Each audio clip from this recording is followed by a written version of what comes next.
Hello, my name is Kevin Tudor, and I'm one of the three hosts of Almost Major, a film podcast dissecting many major indie studios and the films they release. Every week, myself, Charlie Nash, and Bryden Doyle discuss overlooked, forgotten, or bona fide classic indie films via studio-specific miniseries. We've previously covered numerous films from Artisan Entertainment, Lionsgate Films, and New Line Cinema. Titles including The Blair Witch Project, American Psycho, Dogville, But I'm a Cheerleader, Saw, Requiem for a Dream, and Ringmaster, you know, the Jerry Springer film. Anyways, we have a fun time every week, and we hope you will join us. Subscribe to Almost Major wherever you get your podcasts. Now proudly a part of the Someone's Favorite Productions podcast network. Have you ever wanted to dive deeper into the horror movies you love? Beyond the Blood is a horror podcast for fans who want more than just surface-level screams. We do deep dives into the movies that shaped us, digging into director commentaries, behind-the-scenes stories, deleted scenes, and the special features that most people skip. Each episode is a love letter to the genre. We break down how these films were made, the creative risks that paid off or didn't, and the lasting impact they've had on the genre as a whole. From 70s slashers to modern nightmares, we celebrate the craft, chaos, and characters that keep us coming back. If you're the kind of fan who rewatches movies with the commentary on, or you simply grew up in the video store horror aisle, the Beyond the Blood podcast was made for you. New episodes every single week. Subscribe, and let's dig deep. Welcome to the Beyond the Blood podcast. Hello, this is Chris Haskell from They Live by Film. For those that don't know us, Adam, Zach, and I, we built a podcast over the last 2 years that's a combination of film discussion from three very different perspectives, as well as industry interviews with the leaders in boutique Blu-ray and 4K community. We started with Dev Crocodile, but over time we've been lucky enough to speak with Arrow Video, Severin, Mondo Macabro, Vinegar Syndrome, Radiance, Indicator, most of the OCN partner labels. It's been a blast. You can find us wherever you podcast, and also actually recently as part of Someone's Favorite Production podcast network. We hope to see you online.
Welcome to Rankin' on Bass, an offhanded joke that became a short-lived podcast. I'm your host, Mike White. Joining me is an elf who wants to be a dentist, Chris Dashew. It's true, I do want to be an elf, not a dentist. Also along for the ride is snow miser Richard Haddam. That's right. I saved all the snow. There's none left for you guys.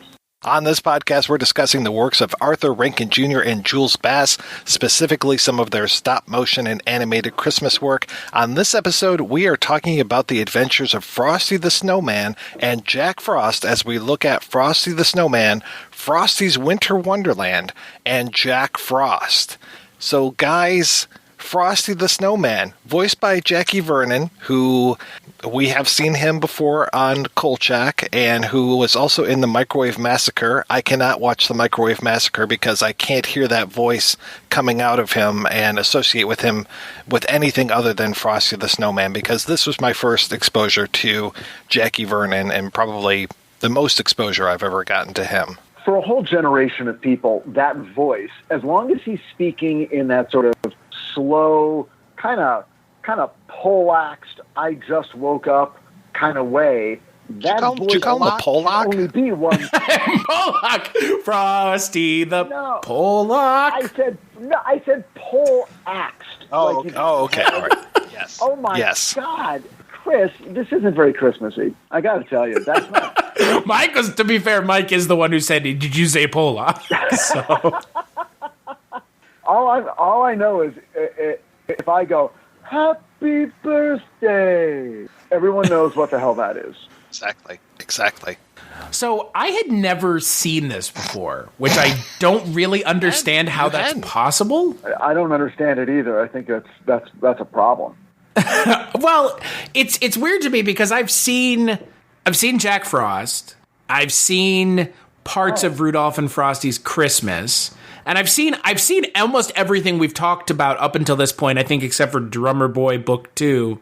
And it's weird to me that I had never seen this, but I had obviously, I mean, again, as a child growing up, I mean, I think we'd all heard the song Frosty the Snowman. But that's weird. Which is, again, very similar in execution to Rudolph. It's a cartoon or special based off of a story or song that existed before this ever came out. Right.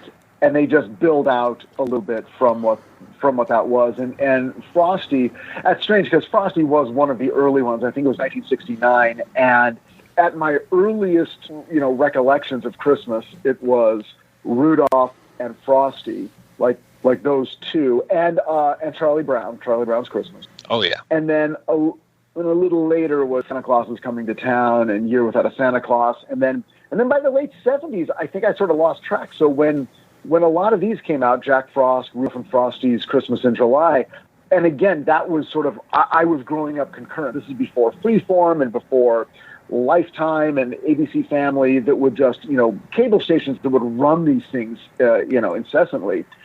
Back when they would only air once a year, I kind of fell off the train of some of these sequels. So the only one I had seen for, frankly, was Frosty the Snowman, the 2D. And I hadn't seen Rudolph and Frosty, and I hadn't seen Winter Wonderland or Jack Frost. That was all just very recent for me. I definitely remembered. I remembered Frosty's Winter Wonderland better than I remembered Frosty the Snowman. But I also, comparing these to Rudolph, it is such a different experience. Rudolph feels epic compared to both of these Frosty things because it's just, they're not even half an hour long, and it almost feels like as soon as they actually get into the story, then it's like, okay, kids, it was really good seeing you. We'll see you next year. It's like, all right, thank you. This is just a very small story we're telling. First one, Frosty. Second one, very much like the second Frankenstein monster. We must make a bride for Frosty. And yeah, it's interesting just how quick these go. It's also interesting, I don't know when Jimmy Durante passed away, but that they had Durante for the first one, but then we come back with Andy Griffith for the second one. But yeah, the first one, I mean, we talked about how great the animation is on the Rudolph stuff and Santa Claus Is Coming to Town et al. Even Little Drummer Boy had the animation, but with this, it's like, wow, this animation is cheap as fuck. And I kept noticing that the kids' lip flap, which is the term for how they move their mouths when they're talking, it didn't match up with their words at all. It was just like, okay, we're going to add lip flap and then we'll have the kids say whatever the fuck we want them to say. The thing with Jimmy Durante, it's so noticeable too, because you kind of mentioned it going into, the difference between Frosty and Frosty's Winter Wonderland. I think that Jimmy Durante does a better job than Andy Griffith does, because Andy Griffith seems like he's kind of doing a Jimmy Durante impersonation a little bit. Like he's trying to keep it tonally the same, but not go as far as Jimmy Durante, who had a very distinctive voice. But to your point, Mike, I was shocked at how cheap this is. Like like you said, you have something like Rudolph and you have something like the Santa Claus, kind of stories we've seen. And they all feature that really iconic imagery of Rudolph and a snowman who's not Frosty, but Sam. Sam, but he's just as iconic a snowman. He's the second most iconic snowman, I would say. Yeah. If that is a thing. Well, let me check Medium. I think there's a list on that. Oh, God. It is weird to me that this is so insanely cheap. Well, and also they chose like they chose their aesthetic, the way the children are illustrated, that's sort of, whatever that style is, they stick with it. You either like it or you don't. I don't love it. And I'm in the sequel, Winter Wonderland, the depiction of Andy Griffith, to me is borderline disturbing. It's just a weird rendition or rendering of an Andy Griffith in, winter gear. I like his voice. I just wish it had just been his voice. I didn't need to see a cartoon version of Andy Griffith. Mm-hmm. I didn't realize that Frosty the Snowman was riding on the coattails of Rudolph the Red-Nosed Reindeer, and that Gene Autry recorded it, I think it was the next year after that, and then it's nice that it ties in with Jimmy Durante, because Durante also charted with Frosty.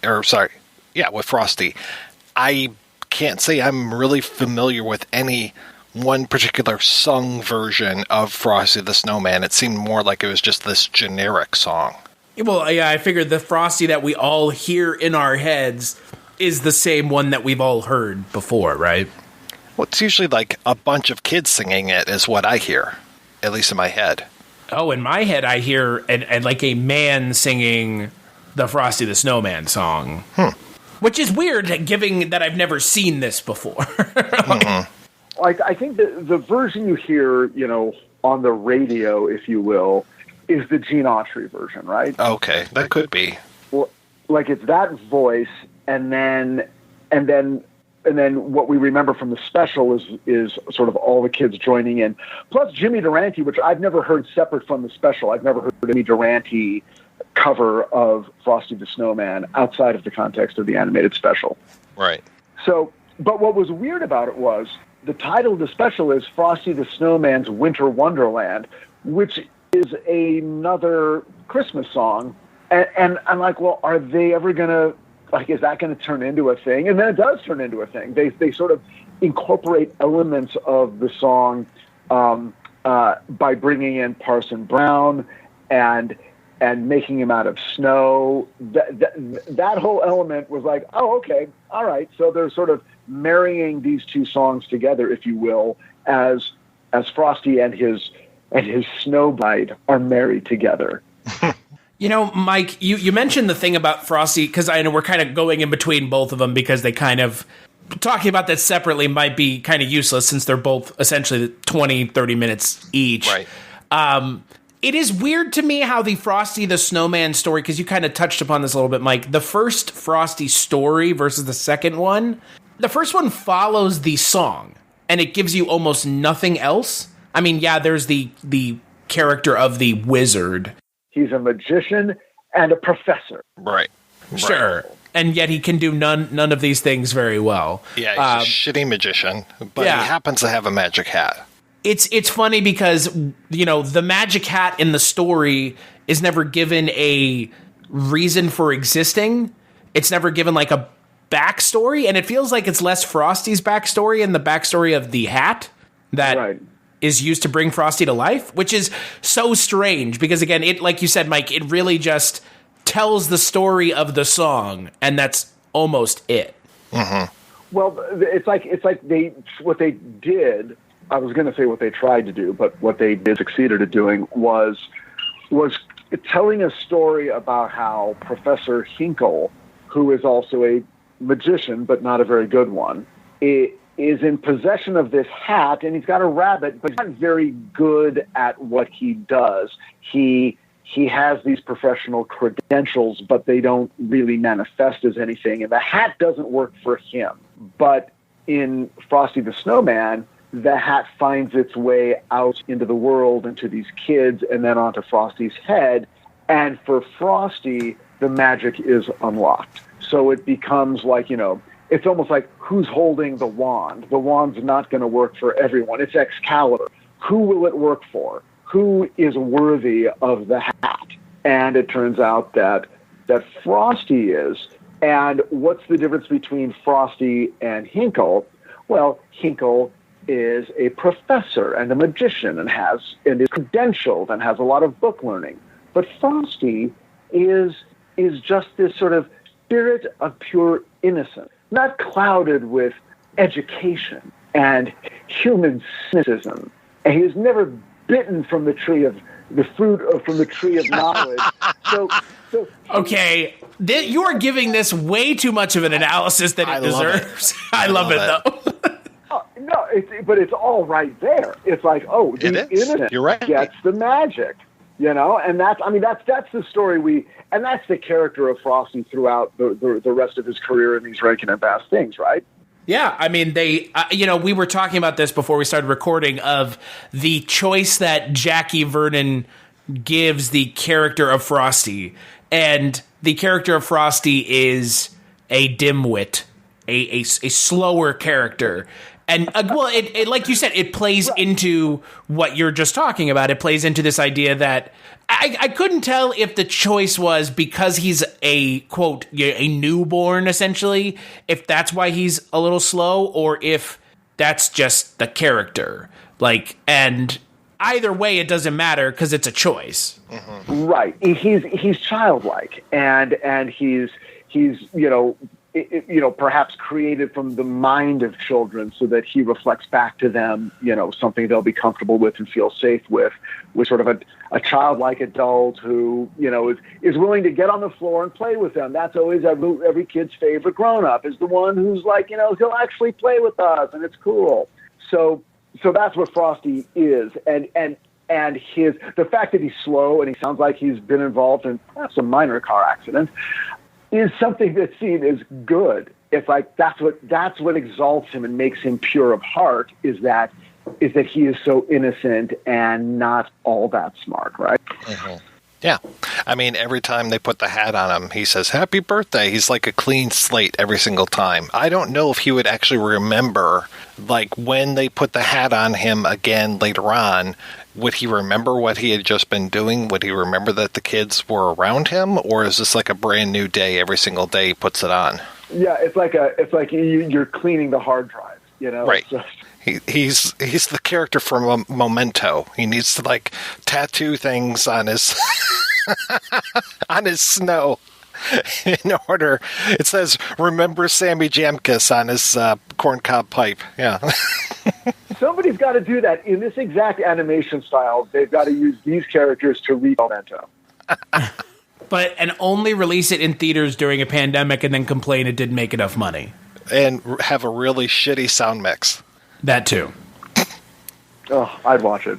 I'm actually, again, having not seen the first one, I obviously hadn't seen Frosty's Winter Wonderland. Frosty's Winter Wonderland, the idea of making a bride for Frosty because he's alone outside is hilarious in its simplicity, because it does harken back to the Bride of Frankenstein in a intentional, yet it's obviously intentional, but the audience that you're doing that for would have no frame of reference whatsoever. Well, it is a very much a kid's thing. If you're going to build a snowman, then you'd be like, oh, well, and here's his wife and here's his kids, and that's basically how these specials run. It's okay, now we're going to add the wife, and then next episode we'll talk about the kids. Right. And it follows a kid's logic. If you have a gingerbread man, then you got to have the gingerbread woman, and the fact that it's kids might not get the overt reference to Frankenstein, but it makes a sort of weird inherent sense. It's well, of course he wants one of his own kind. He can't marry a human. That would be an abomination. Might it be an abominable snowman? Think about the children. It might be an abominable snow person, actually. Yes, the gender notwithstanding. It just crawls on the floor, half covered in ice. Kill me. Kill me. It is funny that the human person won't marry them, but they have to create a snow person to marry them. It's just no, I will not condone this marriage. This abomination in the face of Christ, I will have no part of it. This is like that clerk in Kentucky. This goes against my religious beliefs. I will not marry you two snow people. But the great thing is, once they get the snow parson up and running, he's fine. But it's oh, well, we don't have another hat for him. Oh, that's okay. just hand him the Bible. Right. And then he comes to life. It's fantastic. So it's like, well, now wait a second. So something within the Bible will allow a snow creature to come to life. I mean, Well, it's like The those blinding weird- love of the Lord's light, sir. Yeah, well, and to bring Crystal to life, he makes snow flowers, and that brings her to life. I thought for sure it was going to be the bonnet from the horse, even though that makes no sense why the horse would be wearing a magic bonnet. But I'm like, okay, sure, I'll go with it. And then when it doesn't happen, I was like, wah, wah, okay, what's next? Oh, yeah, here you go. Here's some flowers, and then she comes to life. I'm like, okay, well, that's interesting, because, like, he still has his weakness. He's got his Achilles heel, which is his hat, and if that blows off, then we're screwed. But Crystal, she's invincible now. There's nothing that can stop her. Crystal the Snowman has come to kill. Voiced by Shelley Winters, of all people. who we talked about, because she was in our special last episode. That's right. She was Mrs. That's right. Claus. Yeah. So she was clearly a Frank. I think she did a better job as Mrs. Claus than she did as Mrs. Snowman.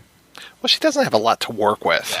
Yeah. Well, Yeah, she got to really, sink her teeth into that role. This one, it's like, okay, you're just a little bit stupider than this stupidest character ever created. Like, okay, great, all right, thanks. But clearly Rankin and Bass liked her. They brought her. They worked with the same people over and over a lot. In terms of voice actors. So Shelley Winters, and she had the perfect last name. So that all makes sense. Which brings us to Paul Frees, who was in the last episode, of course, which was in Frosty the Snowman, but he has a much better role in this one as Jack Frost, and this is why I brought Jack Frost up, as our next segment to talk about, because he is such an important character in here as Frosty's nemesis, who I guess he's maybe the third dumbest person in here because they managed to dupe him with a wrong hat. And he also gets so mad and he's so starved for attention that he gets jealous of kids playing with the snowman. And it's like, come on, dude, just relax a little bit. Well, yeah, that's one of the that emerges as a theme in these things. It's vanity, and it's I'm not getting enough attention. I'm lonely, but I think it's everyone else's fault. I don't look within and go, well, maybe I am disliked because I'm such a hideous person, and what I put out is monstrous. Oh wait, I'm sorry, I didn't mean to be political. So my point is that they, and we'll see this in a couple other specials, that it's that sort of childish selfishness that doesn't have any sort of self-reflection that makes these bad guys and then sort of sets them up for their redemption. And Jack Frost gets redeemed in this one. Yeah, at least he has that going for him when they finally realize, oh yeah, like you are very important to Frosty because otherwise he'll die. Yeah, you've got power. You're really good. No one is threatening you, Jack Frost. We like you. We would like you to be the best man at the wedding. Oh, I'm already the best man. Well, okay. And then his heart of ice melts once he knows he has friends and he's brought into the fold because they're just more generous of spirit than he is, and that's also the lesson here, right? It's just right. Just kind of be innocent. Don't ask for a lot other than friendship and love, and you'll do pretty good. And that, but that works because that's Christmas, right? So it's like, oh, okay, for a different holiday, I may not accept that as a theme, but for a Christmas special, it's perfect. Yeah, he's basically the Grinch when you think about it. Yeah, totally. Oh, pretty much. Mm-hmm. Yeah. Again, I mean, you get these specials. It's the self-imposed exile of the creature who believes he has no friends, and it's not until someone has the gall to show kindness to the worst person in the community. That's what, again, it either melts their heart or makes it. And then they die of a heart attack. Yeah, he's like the Winter Warlock a little bit, where no one showed Winter any kindness until Santa Claus gave him a present. And then it's like, oh, okay, that now I can be part of the fold and I can help out. And Jack Frost eventually does help out. Yeah. Yeah, I like that. I like it because it's like, okay, it's Christmas. You're going to throw a Christmas party, and there's everyone from the office you want to invite except for that one person. And then you go, you know what? Fuck it, it's Christmas. Just invite them. It'll be fine. And then you always hope that that person will show up and reveal a different side of themselves. And then suddenly everyone will go, oh, my God, they're great. I don't know if it's ever happened, though. Have you guys ever had that experience where it's like, oh, Christmas actually did transform this person? Yeah, usually they just show up and they're still a jerk. I was about to say, Christmas doesn't transform people in real life, only in the story. Right. Oh, God, but such an appealing story. Oh, God. Yeah, I think you're right. I will say, because I figure we're going to be talking about Jack Frost proper in his own story here momentarily. Paul Frees is Jack Frost. Definitely a different performance. Oh, yeah. Than what we're going to be getting in Jack Frost's standalone special. I was curious, where do y'all fall on the Jack Frost as Paul Frees' Jack Frost or Robert Morse's Jack Frost? Well, I just like Paul Frees in general, though he is given a lot more to work with as Kubla Kraus in the next one. But yeah, I like Paul Frees a lot, but I don't know if I would be able to pull for him with that voice as our main character, just because his interpretation of Jack Frost is so shrill. Yeah, it's good, but it's a little much for this to be the entire character experience that you're following for an entire hour. Mm-hmm. I would be like, okay, I mean, Jack Frost is a mildly sympathetic character in Frosty's Winter Wonderland, and then in his own special, I don't know how much sympathy. I mean, he gets sympathy, but the Jack Frost TV special, I think, we're going to have a lot to talk about. But Paul Frees would not have worked on a feature-length version of Jack Frost at all. No, and it would feel like a waste because that voice is so great and has so much like weird texture to it, and you do almost always associate it with with a bad guy. So yeah, you kind of that's how you're used to hearing it. That's how you like to hear it. He's the nemesis, and that's the way it's always going to be. But I was going to ask you guys. There's another Christmas movie that just came out a few years ago that I don't think anyone has seen because it wasn't a hit when it came out. It's animated. And I don't know if it's had much of a life in home entertainment, but it's called Rise of the Guardians. Have you guys heard of this? It's pretty good. It's really good. It's really good. And anyone who's listening to this, I know we're talking about Rankin and Bass, but check out Rise of the Guardians. It's a Christmas movie. It's a holiday movie, but it's overwhelmingly a Christmas movie. And the character of Jack Frost is central to its story. And it's really great. Chris Pine does the voice, but it's really fun and really heartbreaking. And so if you just need more animated Jack Frost in your life, check out Rise of the Guardians. It's fantastic. Along with an ass-kicking Santa Claus played by, I believe, Alec Baldwin. I think you're right. Yeah. Oh yeah. Oh, great. And it's super fun doing sort of a Russian accent because he is the. I don't know, some weird traditional, Siberian version of Santa Claus. Yeah, it's really cool. Right. Yeah, right. It's one of those movies where when it came out, I was surprised that nobody went and saw it because it seemed to be like a movie that was trying to be for adults and ostensibly for a younger audience, and it just kind of disappeared. And it was unfortunate. It's based off of a book as well, so. They're drawing off of previous source material, but that was my previous exposure to Jack Frost. I mean, I'd seen this TV special, but outside of that, that's like Jack Frost is never really mentioned. It seems like it takes a while to mention Jack Frost. I mean, look at something like Santa Claus. They bring Jack Frost, Santa Claus, the Tim Allen film, they bring Jack Frost in the final film, and Jack Frost is always an antagonistic character. And I just don't get it because...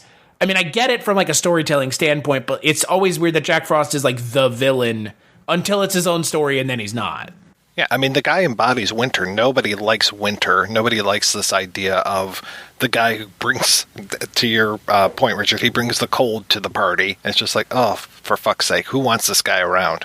Well, that's the funny thing, Mike. You know, you're in Michigan, and so I totally get what you're saying.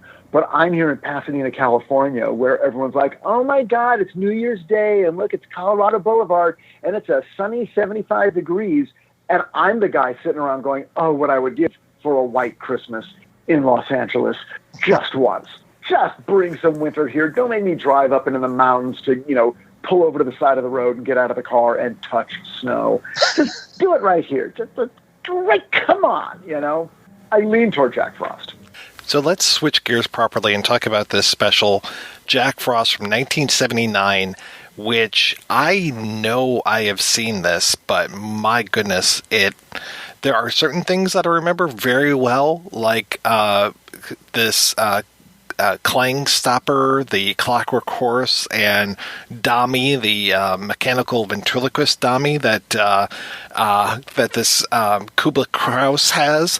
But this whole wraparound story of Pardon Me, Pete. So we are blending two holiday-ish things together. We're blending... Please Christmas emphasize time, the ish. The ish. We're blending Christmas time with Groundhog Day. And I don't know if people get the joke when it comes to Groundhog Day, this whole 6 more weeks of winter. I mean, does anybody get that Groundhog Day is February 2nd and winter officially ends March 20-ish, 21st, 22nd? So there's always 6 more weeks of winter. I mean, is that just me being a nerd about that? But anyway, so this whole thing of Pardon Me, Pete, who is voiced by Buddy Hackett, who becomes the narrator of our story, and he'll inject himself in weird times. There are certain times where I'm like, okay, well, this is the end of the story because here's Pardon Me, Pete again. No, he's going to go into more of this. All right, great. But yeah, it's this whole thing of, it's almost like a little bit of Pinocchio, where it's like Jack Frost is tired of being invisible and wants to become a real boy. And he wants it in the worst way. And he is given this task to do all of this stuff so that he can become a real boy. And he, spoiler alert, never ends up doing it. It's kind of heartbreaking. Yeah. Oh, yeah. And I'll be honest, I don't know how you guys felt about it. I thought there was a ton of great stuff. I'd never seen it before. So literally this week was the first time I'd ever laid eyes on this thing. And I was a little, skeptical because I'm like, look, if I haven't seen it, that means it probably wasn't that good, or else I would have seen it. But there's a lot of cool stuff in here. And, but yeah, it is a little strange that the entire story is told to us by Buddy Hackett as a groundhog. He makes a very dapper groundhog, though. Yeah, and fun. Buddy Hackett's great, you know. It just feels like he's inserting himself into a story that they were grasping at straws to look for the wraparound narrator for, right? Like, yeah, okay, great. Like the groundhog, sure, but like, really, like that's just such a stretch. Well, they found a way to get him in there in the actual plot where he was fooled by Jack Frost, who's, and we can recount the plot of this thing, but at a certain point, it becomes crucial that Pardon Me, Pete, the groundhog, predicts or basically orders 6 more weeks of winter. So Jack Frost has to sort of present a fake shadow to him, so he does that thing so that Kubla Kraus can remain snowbound for 6 more weeks, which will get them, I guess, even closer to spring. Look, this is all. Let's just go back and explain what this is. There's this woman named Elisa who lives in January Junction, and she's always sort of quote unquote had a thing for Jack Frost, knowing that he's a winter spirit. But she's always really liked that, and she likes winter, and she likes Jack Frost specifically, and Jack Frost, who is a spirit of winter and does not take human form, notices that this woman has sort of called him out as her favorite, and he falls in love with her. And so he goes and asks I forget what they're calling it, but basically the spirit of Father Winter.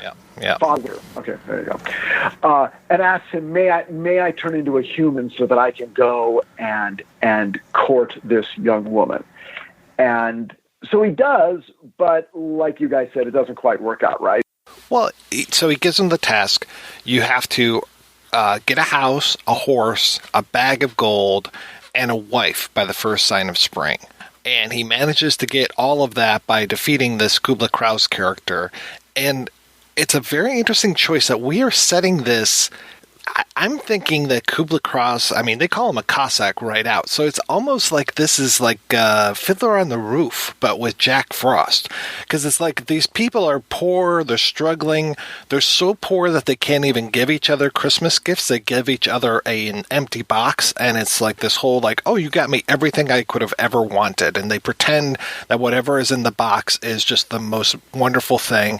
They make money out of ice. So like when winter comes, they become rich because they have ice money and they can barter and get things. And then the rest of the year, they're so dirt poor that even if they have one 1/100th of a cent, Kubla Kraus can sniff it out and come and take it from them.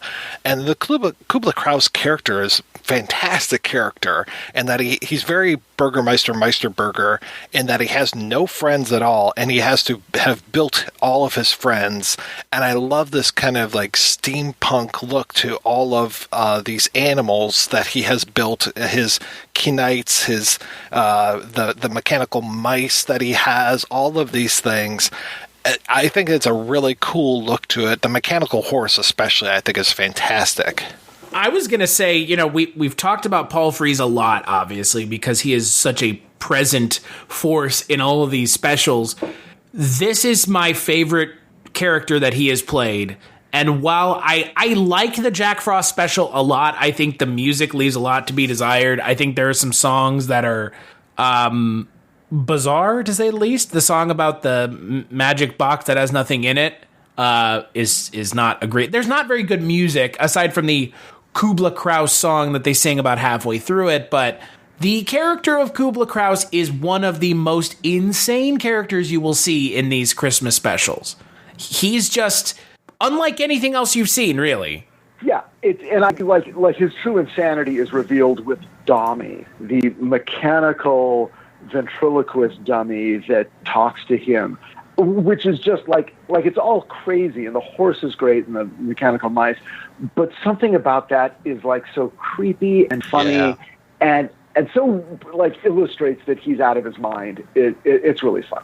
Well, and there is part of you that does quote unquote feel bad for him because, you know, obviously he's trying to take a woman against her will to marry her.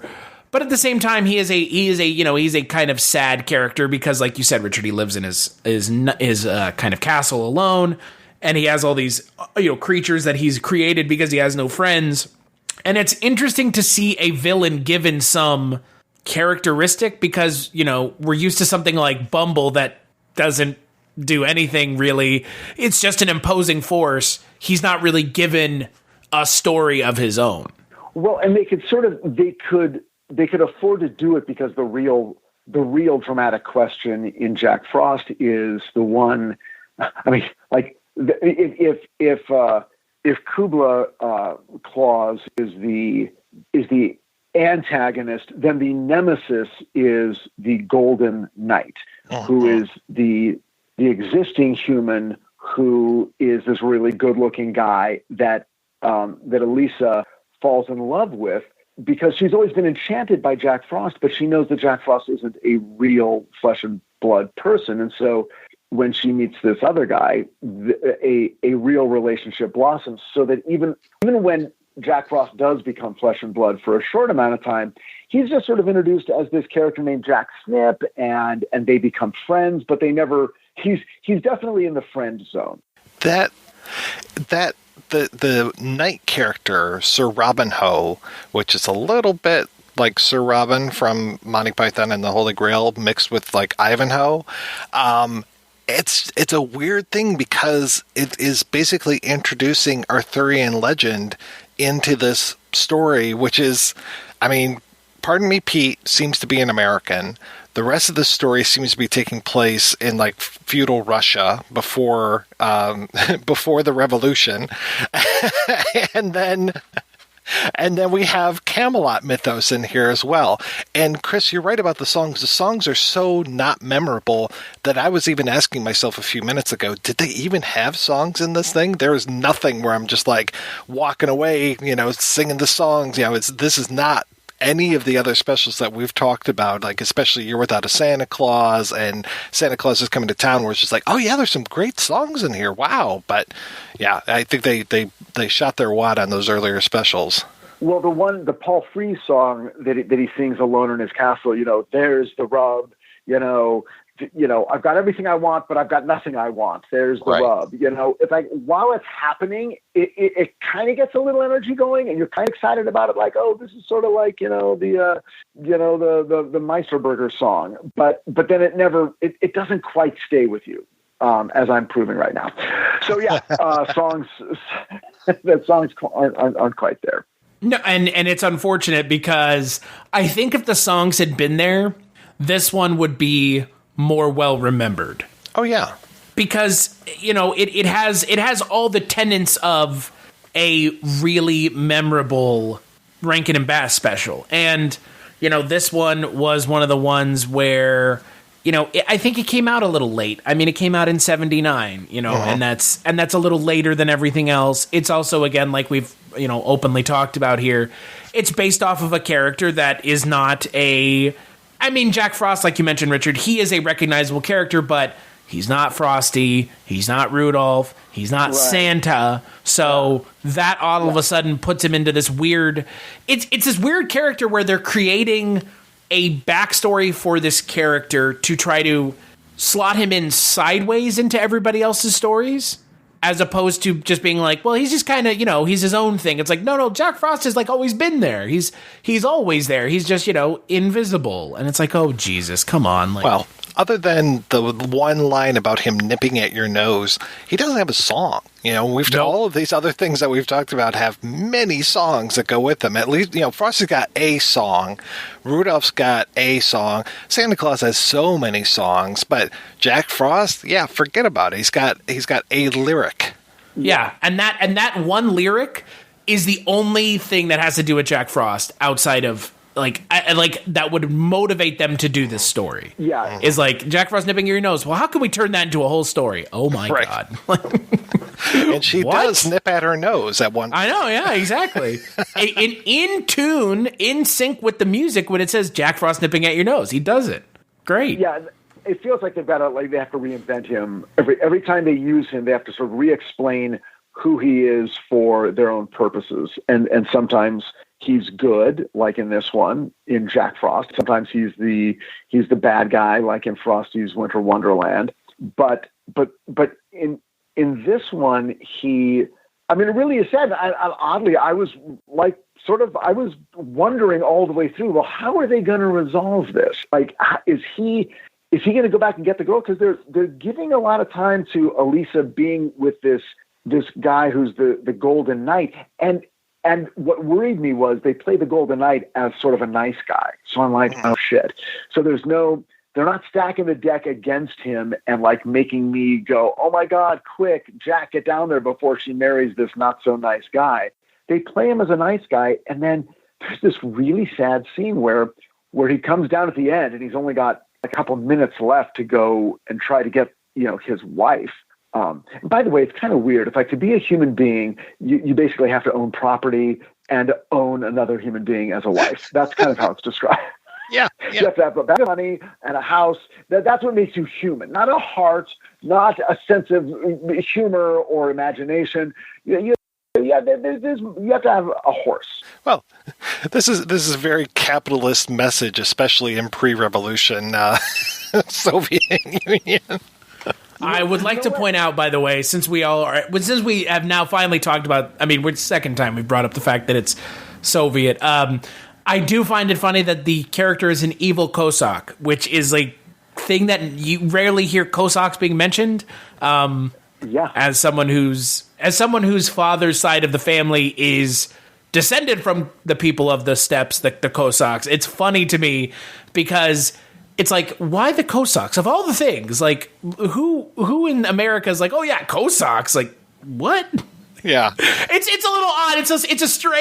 It's an oddly specific, strange choice. Because, like, as someone who knows about Cossacks, as I'm sure, y'all at least have heard of it before this, like, it's odd. It's like, he's an evil Cossack. Like, what? Yeah. Why does that? It's so random.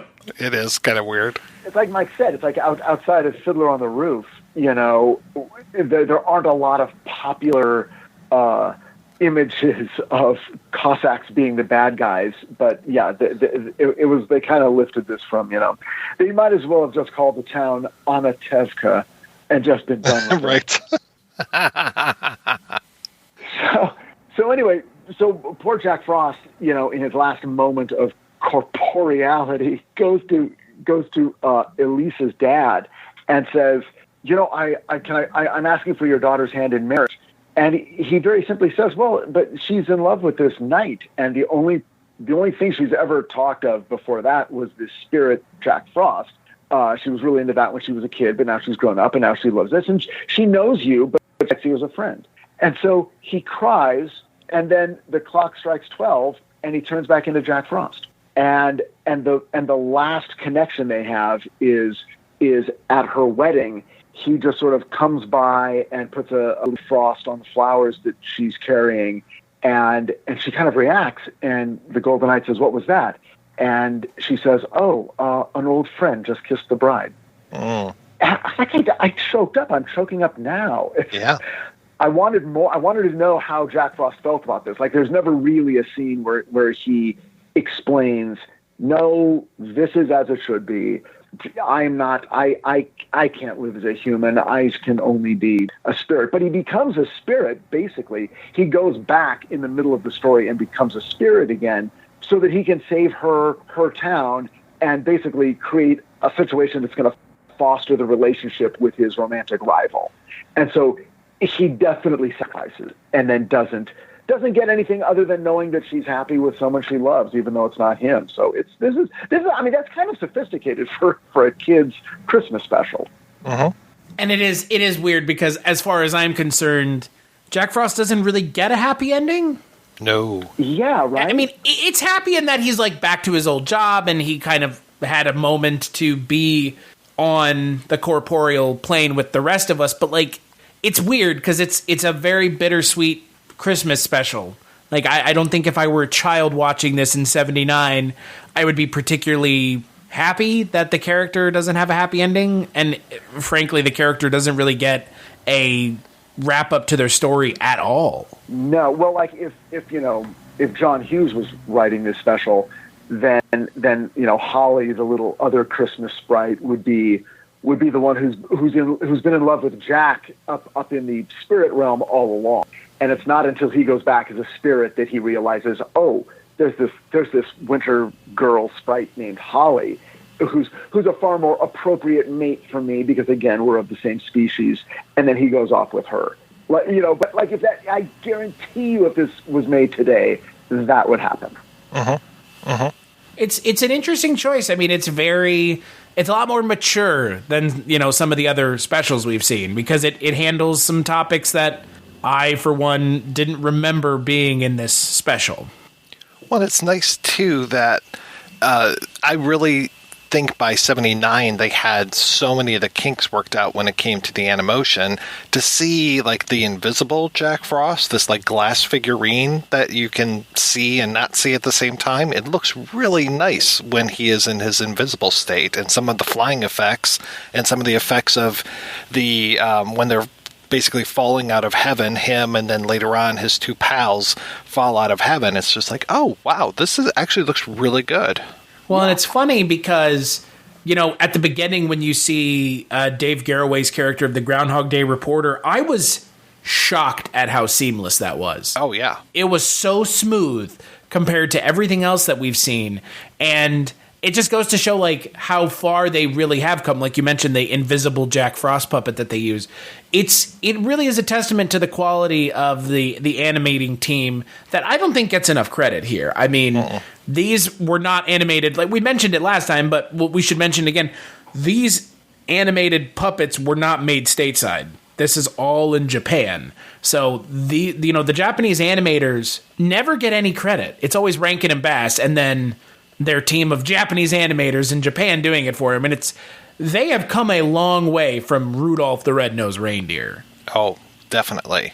I mean, Rudolph is sort of, will always be, the sort of the main one, but this one looked beautiful. And it was really, they did a lot of stuff. I mean, the translucent Jack Frost, and then the mechanical horse, and all of that. Like it was beautiful. It was really well done.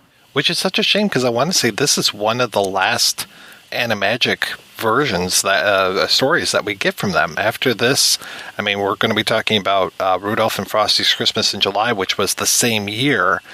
And I want to say maybe The Life and Adventures of Santa Claus in 85, but after 85, I think they're done with this style. Well, and Rudolph and Frosty's Christmas in July is the final one.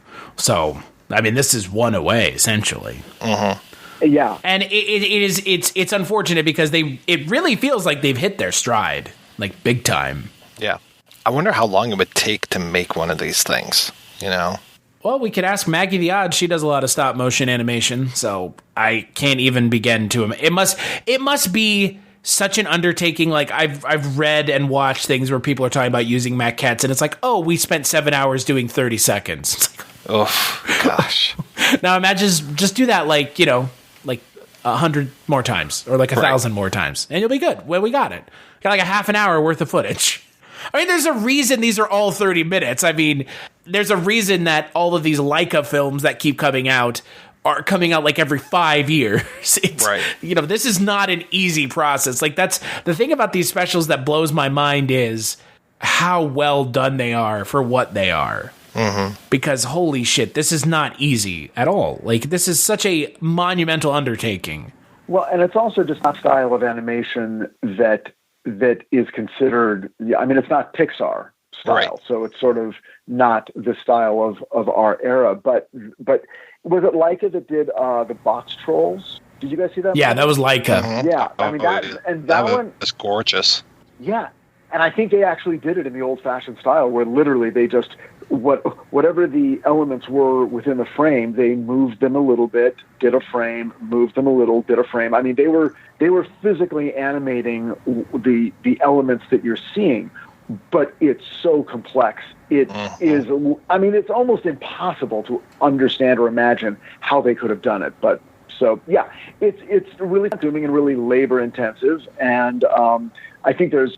Like anyone who's putting money into this stuff just looks at it and says, this is not the way to go, even though the results are sometimes really fantastic. Well, thanks everybody for tuning in. I want to thank Abby Stabby for our artwork, as well as the Great Octopus for our theme music. Be sure to subscribe to us on your favorite podcast platform.